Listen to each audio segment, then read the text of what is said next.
Universitário Agemiro Nascimento. Contraponto. Bom dia, Dilson. Bom dia, amigos. Hoje aqui no quadro Contraponto. O que me traz aqui é a pantomima militarizada. Foi o assunto que dominou o dia de ontem na imprensa. A parada militar meia boca, promovida pela Marinha e capitaneada, sem trocadilhos, é claro, pelo Bolsonaro.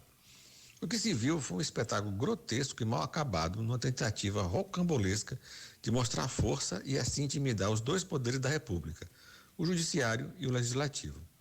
Tudo sob os auspícios de diversas autoridades do Poder Executivo. Se a natureza do desfile foi mostrar força e instigar os espíritos golpistas, o que se viu foi muita fumaça e olha que isso não faltou no desfile do Exército Brancaleone. Ficou patente, desculpe o trocadilho novamente, foi justamente intimidar, mas ao que parece o tiro saiu pela culatra. Não se ouviu uma só voz que aplaudisse o circo armado ontem na porta do Palácio do Planalto. O Bolsonaro ainda teve a pachorra de convidar outras autoridades pelas redes sociais num ato de mais puro cinismo. E o anúncio do convite ainda trazia a auspiciosa frase de Comando Supremo das Forças Armadas.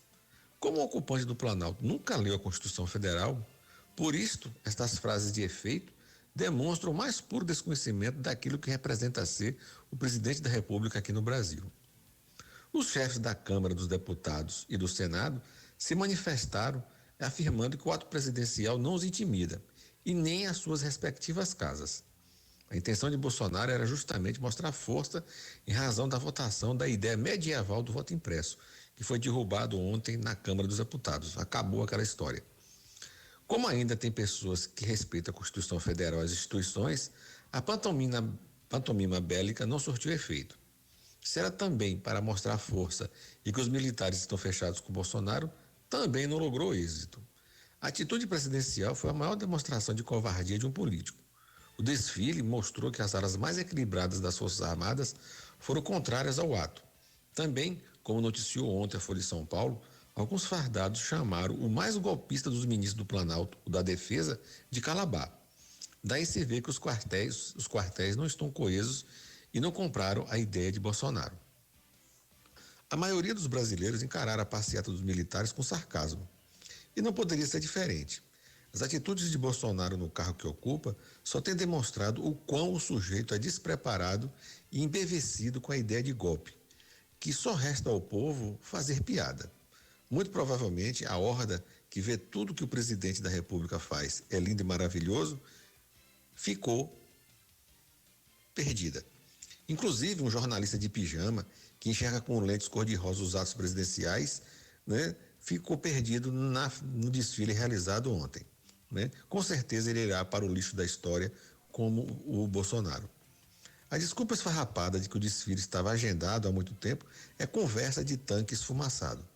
O treinamento militar, sim, já era previsto, mas o desfile foi ideia de Bolsonaro. Auxiliares próximos tentaram dissuadir o ocupante do Planalto a não realizar o evento, mas não conseguiram. O triste de tudo isto é a humilhação que o ocupante do Planalto está submetendo às Forças Armadas. O preço que o Exército, a Marinha e a Aeronáutica estão pagando é muito caro e levará tempo para resgatar suas respeitabilidades. Para encerrar e aproveitando o evento, eu vou narrar aqui duas situações que provam de forma irrefutável que temos um presidente da República como o pior de todos os tempos e também o pior do mundo. Os amigos devem lembrar aquela viagem que Bolsonaro fez à Amazônia para inaugurar uma ponte lá no meio da selva. Pois bem, a ponte de madeira, com longuíssimos 18 metros, feita de madeira, né, custou aos cofres da União R$220 mil. Os gastos de deslocamento com comitiva, sem contar com o custo do avião da FAB, custaram R$711 mil.